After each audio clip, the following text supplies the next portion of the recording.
Hello, welcome to The Honest Wargamer. I'm your host, Rob, and this is a video I don't like making because this is a video about me being wrong. That's right, I was wrong. I was wrong. It was kind of a question mark around that.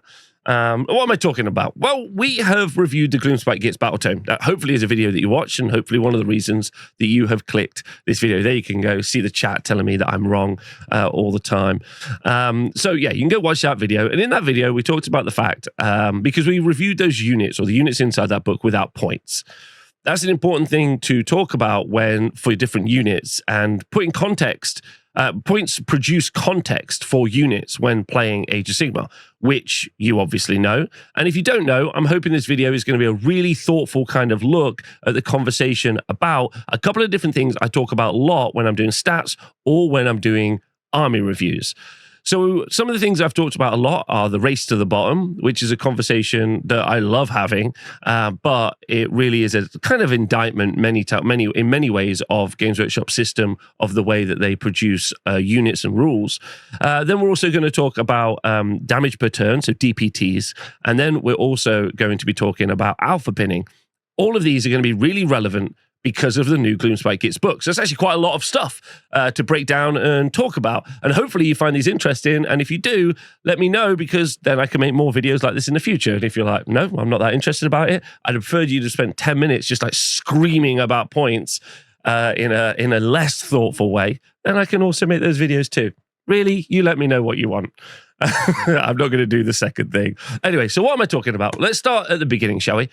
I reviewed the Gloomspite Gitz books last week. The important part, I think, really is... Oh, I should say, number one, I think it's an incredibly competitive book. Trolls and Squigs are a really good army, and you can probably go 4-1, 5-0, and get reliable 3-2s with that section of the book. Spiders are pretty trash. And then the big question happens to be around the new Gitmob models, because the FOMO box has just come out, and then we're going to see a bunch of stuff released. Should I pick them up has been a question lots of people have asked me on YouTube and asked me in comments or asked me on Twitch. So my answer is no, because when I reviewed what the units did in the book, they're not very good. They don't hit very well. They don't have they don't hit very well. They're fast, but they're not crazy fast. They don't have really any special abilities that mean a lot. But now we have the points that have come out, maybe. Because, two different things. Games Workshop has also done like a Sonic moment, where Sonic, I don't know if you know this, but when Sonic was initially launched for Sonic 1 for the movie, it looked rubbish. And so the internet was so rude about them that they changed how Sonic looked. It's kind of happened with the Gloomspite Gitz. So this was already a video I was going to make before yesterday. Let's find out what happened yesterday. Yesterday, thanks to Tristan, shout out to Tristan, he's got a podcast called Part of the All Points. He pointed out that in the Goonhammer review, there's a Goonhammer review of the Battletome. Earlier in the week, because they have NDAs or a relationship with Games Workshop where they get stuff ahead of time, they were told the points for the Gloomspite Gitz, but specifically the new Gitmob models. They were pretty cheap. Specifically the chariots. The chariots were 150 points for 2 chariots, which I think are we should look this up. I think it's a 6 health with a 4 up armor save. It might be 5, but let's look at that. Anyway, I did an early access review, and arguably because someone like me does an early access review, not a Games Workshop review, I don't have a relationship with them because I'm an independent content creator. I didn't have to be like, this is good. I was like, this sucks. This sucks. And then the internet were like, this sucks. And everyone was like, this sucks. And so yesterday, they updated the points. Now, this is actually a fantastic thing that's happened because two things. Games Workshop has proven time and time again that it is an incredibly bullyable company. They fold so heavily to online criticism. It's amazing. Not of the people. Don't bully the people, but bully the corporation, its decisions. That's super okay. All right. They folded multiple times. And this week they folded again. Now, there's a couple of reasons. Maybe they just didn't sell any boxes because everything inside the box kind of sucked. It wasn't very fun. And it wasn't like, apart from the models being really cool, no one wanted to buy it. Like, okay, fair enough. So then this week and yesterday, They've reduced the points. Now, a really good thing, that's what I was just saying a moment ago, really good thing is they no longer put points inside the battle tomes. Some people think this is a negative, and let me know if you do think it's a negative. But as a positive, it means they're going to be able to do stuff like this, that even in the pre-release window, they could be like, do you know what, lads, just make it a bit cheaper because these do suck, right? They're not going to change the rules inside the printed book because they want a printed book to sell. I agree with all of you. Before anyone starts typing it, yes, all rules should be digitally online. I also believe all rules should be free because it's what they use as a vehicle to help you buy models or to make you buy models or, you know, encourage you to buy models. So it should be a free thing that they put out. So anyway, but another conversation for another time. And a consistent point I have been consistent about for the entire 7 years I've been making content. Rules should be free. Anyway, but because the points are now not attached to the book, they're able to be like, you know what, we've messed up, lads. Let's make everything a bit cheaper. And they did that yesterday, and they let the Goonhammer guys know we've updated the points. Yeah, we have been bullied. Let's go. Now, this means that Drogs has come down 10 points. The Sunstealers, which is the chariots, a unit of 2, has gone down 20 points. And this is crazy because I already was going to have a conversation about the Sunstealer unit anyway when we found out they were 150. Now that we know that they're a unit of 2 and reinforceable to a unit of 4, stuff's getting gnarly, right? And are the Sunstealers good? Let me just answer that. No. But we'll come back to that conversation in a minute. The Snarpack's 100, so that's gone down 20 points. The Doom Divers come down 20, which is great. Snarboss and the Wolf Git Retinue didn't come down, wasn't cheaper. Chariot Boss is cheaper, and the Chariot Shaman is cheaper. Okay, perfect. So everything came down about 20 points, apart from the boss that came down 10 points. Perfect. Thank you to the Goonhammer guys for updating that information. That's great. We love that. And we super appreciate that. And I don't know if they've got who wrote it in here, who wrote the little article, Zach. So shout out to Zach for keeping us updated with that info, and Tristan for also sharing that information as well. Okay, so why is this exciting? That's a great question. Let's talk about the first thing, and one of my favorite things to talk about, which is the race to the bottom. Games Workshop doesn't really know sometimes how to make units good. They do as well, right? Varangard fight twice. They've got 3-up save, they fight twice, they do extra damage on the charge. They don't have to make a unit good, but they don't know how to make bad units good. And this is pretty common the whole way around, because a goblin shouldn't be as good as a Varangard. It makes sense, right? Goblins aren't good, not compared to a Varangard. So what you should do is have the ability in the rules to have enough goblins to be able to fight against the Varangard. But because they hit badly and wound badly, there's actually really, if you start doing the math on it, you need such an incredible amount of goblins that the physical space of those models, which is going to be really relevant later, we'll talk about that, to cover a unit of Varangard isn't enough. So you can never, like, in one turn get them, even if you had 5,000 points of goblins, because they wouldn't all be able to hit at the same time. So how do Games Workshop get around this? Well, you need to have other things that they can do, other abilities. And in Age of Sigmar 4, some of the abilities have been slightly lacking. And definitely in the Gitmob rules, they're especially lacking in their ability to do anything that's super, super impactful. Okay, so the race to the bottom is where they go, okay, those chariots aren't very good. They don't do a lot of output, and they don't really have any special abilities that make them useful, like you would see something like the Hunters of Haunchy with Starstone Bowlers, like you see for Seraphon. They've got the ability to deep strike, they've got the ability to like reduce charges, and importantly, the ability to score battle tactics. Because they're just little units hiding away scoring points. With the race to the bottom, what happens is Games Workshop just keeps dropping points on units. They're like, okay, they're rubbish, let's make them cheaper. Okay, they're rubbish, let's make them cheaper. They're rubbish, they're gonna get cheaper. It's at this point, Games Workshop unlock like this kind of like amazing achievement that they're able to unlock for certain units, where they're so cheap that they're good. But the unit's not good. It's really important to remember. What you're really paying for at that point, with the points that you pay for units, is you're paying for health, armor saves, and board space. That's what you're doing. You're paying for those things. The race to the bottom eventually means that you encounter a problem, because you can have either too much stuff or too many health on the board that your opponent isn't going to be able to deal with it or manage it. And this is in a couple of different ways that this becomes a major problem. Let's quickly remind ourselves about how you score points in Age of Sigmar. You be somewhere doing a battle tactic, or you stand on a circle doing an objective. Very, very simple. Being asked in the chat, isn't that just a horde army? The answer is yes and no. The concept of having too much stuff isn't necessarily indicative of it being a horde. as an example, pink horrors in Age of Sigmar 3 were the race to the bottom problem wound count, where it was only 10 pink horrors, but it was actually 50 health because you would blow them up, they would turn into blue horrors, then they would turn into brimstone horrors. So on the board, you would just see 3 units of 10 pink horrors, but what you're actually looking at was 150 health. Incredibly difficult to deal with.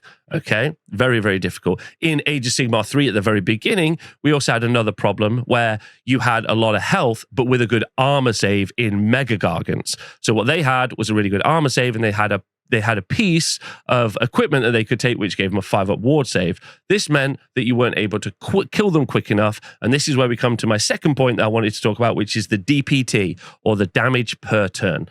What happens in Age of Sigmar is a unit can only do as much damage as it can do. That makes sense, right? And a unit also doesn't do its maximum damage. If a unit's 4s and 4s, then its potential damage being 80.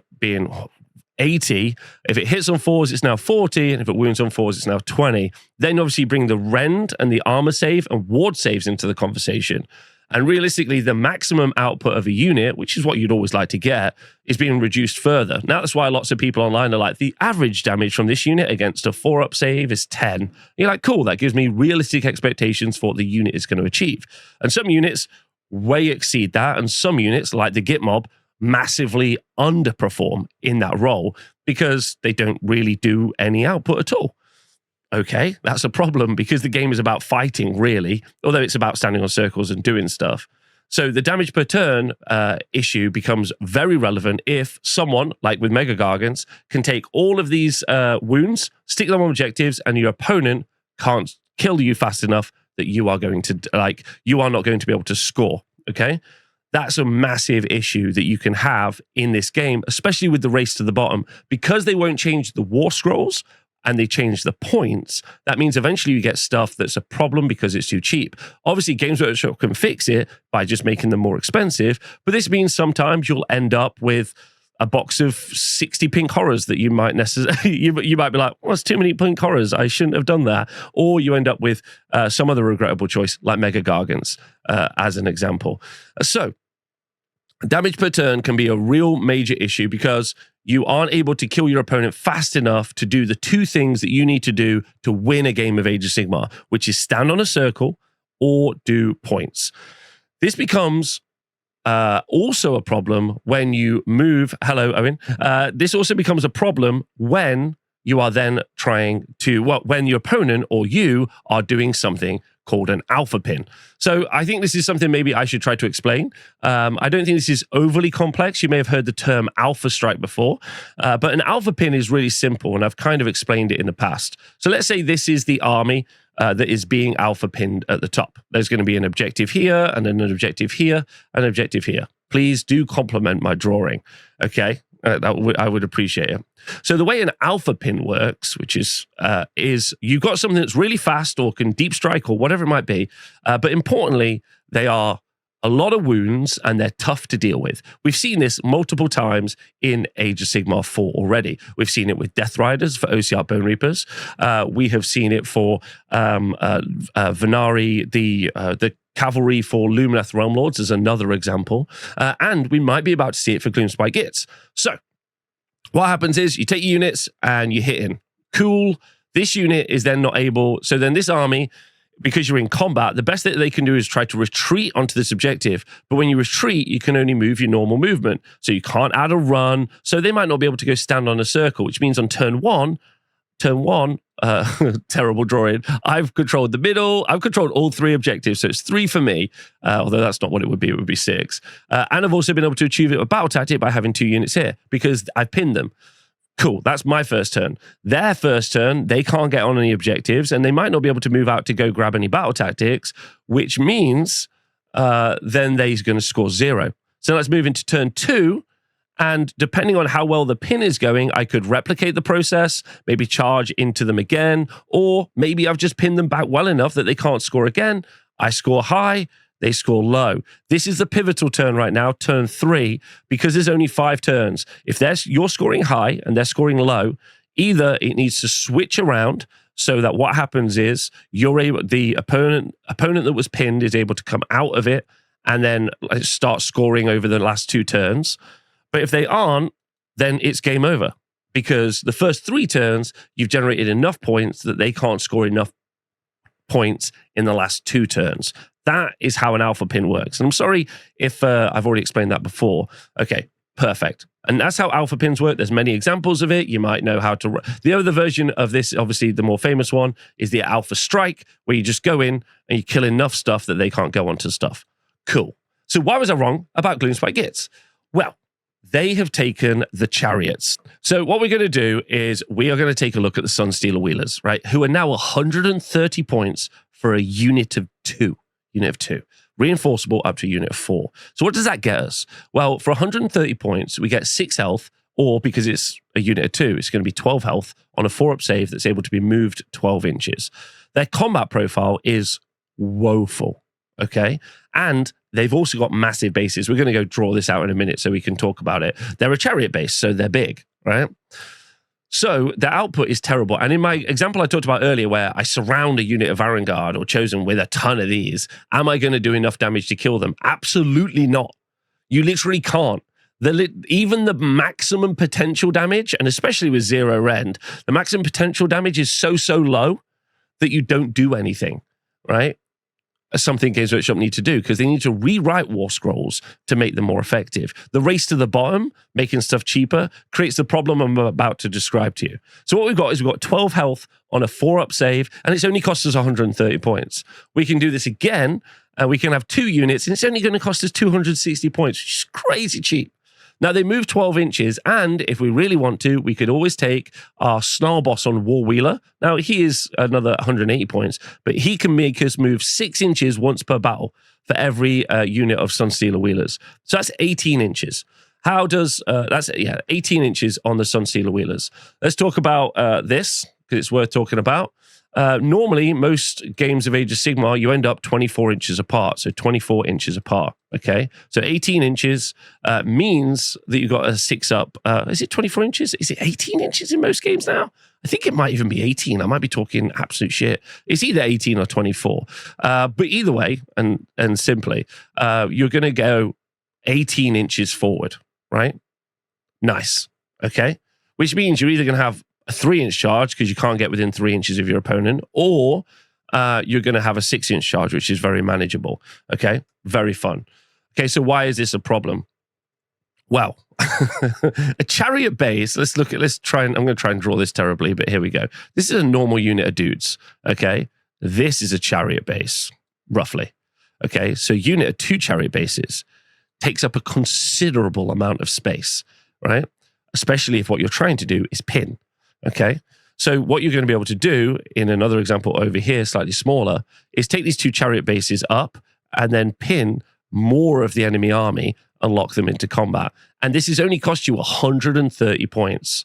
Okay, here's another one, right? Okay, now we've done 2 units, only 260 points, and we stopped you scoring. And in fact, if we wanted to, on turn 2, we could put another 260 points in. On turn 3, another 260 points in. We've only spent ourselves 780 points, and there's the potential for you to never be able to move.